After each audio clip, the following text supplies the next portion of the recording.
Video I am going to start my module 2, that is data warehousing, implementation and data mining. The first topic under the module 2 is efficient data cube computation and overview. Yes. So why we need this efficient data cube computation?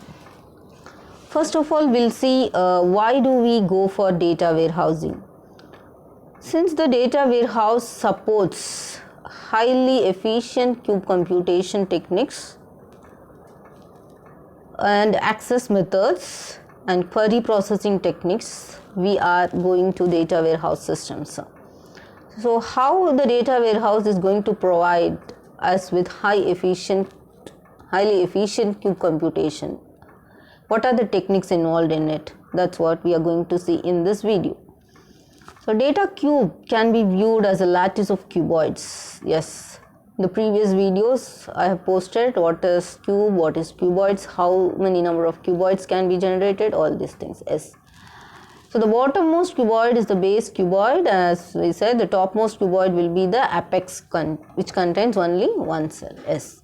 So how many cuboids that can be generated in an n-dimensional cube with L levels is T is equal to I is equal to 1 to n Li plus 1, where L is nothing but number of levels, as is described in the snowflake schema. For every fact table, we will be having certain number of dimensions. We will be having a set of dimensions. So for every dimension, we can have dimension tables with its own dimensions. So for that dimensions again, you can have another dimension table with its own dimensions. So if you take a fact table which has a dimension called item, that item dimension can have 2 or 3 levels of dimension table. That is nothing but L. Number of levels of dimension table is nothing but levels. So if I have 2 levels, then I is equal to 2. So 2 power n. So 1 to n is nothing but L is level and I is nothing but dimension.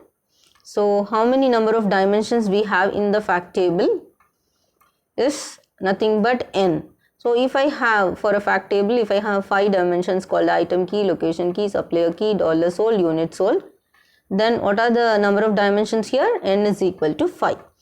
So I is equal to 1 to n. I represents the dimensions. So I is equal to 1 to n, that is 1 to 5. L represents the number of levels of dimension with respect to every dimension. For the dimension 1, L1, what is the value? For the dimension 1, how many levels we have? 2. Then for the dimension 2, how many levels we have? Only 1 level. Then for the dimension 3, how many levels of dimension table? Only 1. So like this it will be calculated. Next. So the compute cube operator. The cube, how can we, here we are going to see how we are going to define the cube and compute the cube. So the DMQL, that is data mining query language, says that the query can be like this: define cube sales, item, city, year. These are the 3 dimensions which we are going to use to calculate the sales in terms of dollars. So what we have to calculate? The sum of the sales in dollars with respect to 3 dimensions, that is item, city and year.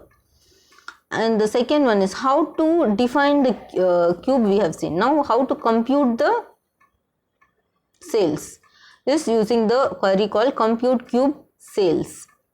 So compute cube is the syntax and the sales is nothing but fact table name. Then how, if you transform this query into the SQL query, how can you write this? Is select item, city, year, sum of the amount from the sales, from the table called sales, cube by or group by item, city, year, you will get the same answer. Clear? So if you can see the different dimensions or cuboids of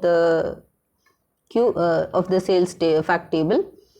See, since we have 3 dimensions here, that is date, product, customer. In this example, date, product, customer.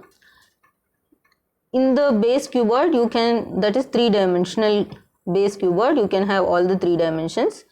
In the second level you can have 2 dimensions, either date comma product or date comma customer or product comma customer. In the first level of the cuboid you can have only 1 dimension, that is 1 dimension, date, either date or product or customer. In the apex cuboid nothing will be there, the empty set will be there. So if you take this example with respect to item, city, year, so the base will be having all the 3 dimensions, so it is called 3D level base cuboid. And 2D level, 2 dimensions should be taken, that is city comma item or city comma year or item comma year. Then in the first dimension, in the 1-dimensional cuboid, you have to take only 1 dimension, that is city or item or year. And in the topmost one it is empty set. Next,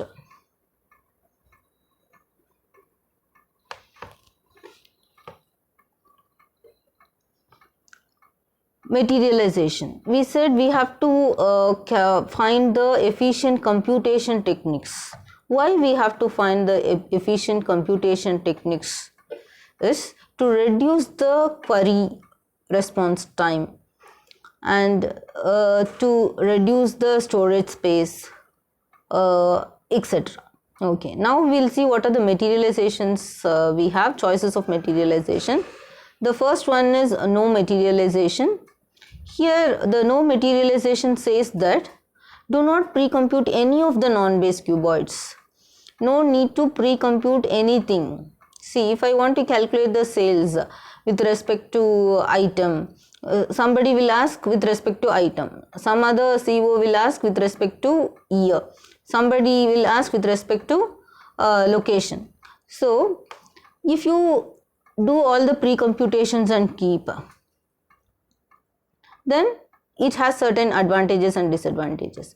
But in no materialization we are not going to do any pre-computation.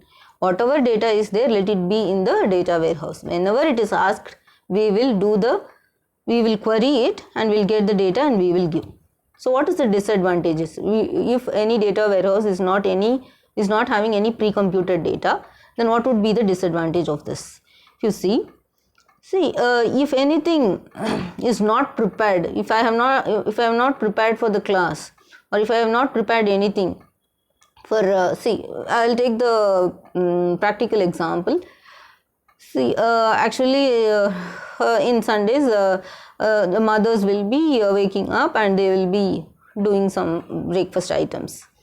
Okay, so no materialization is nothing but Sunday she is waking up and sitting simply. Once the children wakes up and ask, "Mommy, I want puttu," and another child comes and asks, "I want idiyappam." So what will happen now? Both the children is asking different items, so she has to start from the initial thing. She has to start and do it, which will take some time. So which will be very slow.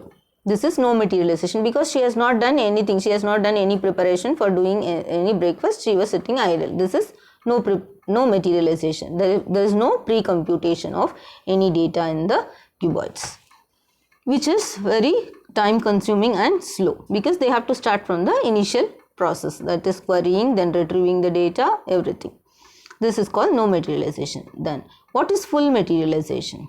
Full materialization is nothing but mother preparing all the items like idli, dosa, idiyappam, puttu, appam, everything, and sitting for the children. One child is asking idli and the second child is asking dosa. Then what about the remaining items? It will be wasted. The time is wasted and the material is also wasted. The same thing is done in the full materialization. We are going to pre-compute all the cuboids with respect to all the dimensions and we are going to keep it. Whenever it is asked, we will readily give. That's it. But what is the disadvantage in it? The disadvantage is huge amount of, if I am going to pre-compute all the data with respect to all the dimensions, then what will happen to my memory space? And what would be the time consumption for doing all the pre-computations which is not at all going to be used? So these are the two disadvantages, wastage of time and the wastage of memory in case of full materialization. So we have another type now, that is partial materialization. What happens here? In the partial materialization, neither I am not going to sit idle nor I am going to pre-compute all the data. Instead, I am going to pre-compute only the data which selective data. I am going to pre-compute only the selective data which will be asked or which were asked frequently by the number of users. So what the mother is going to do? She is going to prepare only idli and dosa and sit, because she knows what their children will ask every Sunday. So she prepares only idli and dosa and sitting. When the children wakes up and they ask for idli and dosa, she will give. That's it. So this is the best way, right? So always we have to go with the partial materialization, which will not lead to waste of time and the waste of memory. So this is all about materialization. Selected computation of the cuboids. Here only the selected cuboids are computed for the priorly. That's it. With this, I conclude this session. Thank you. Bye.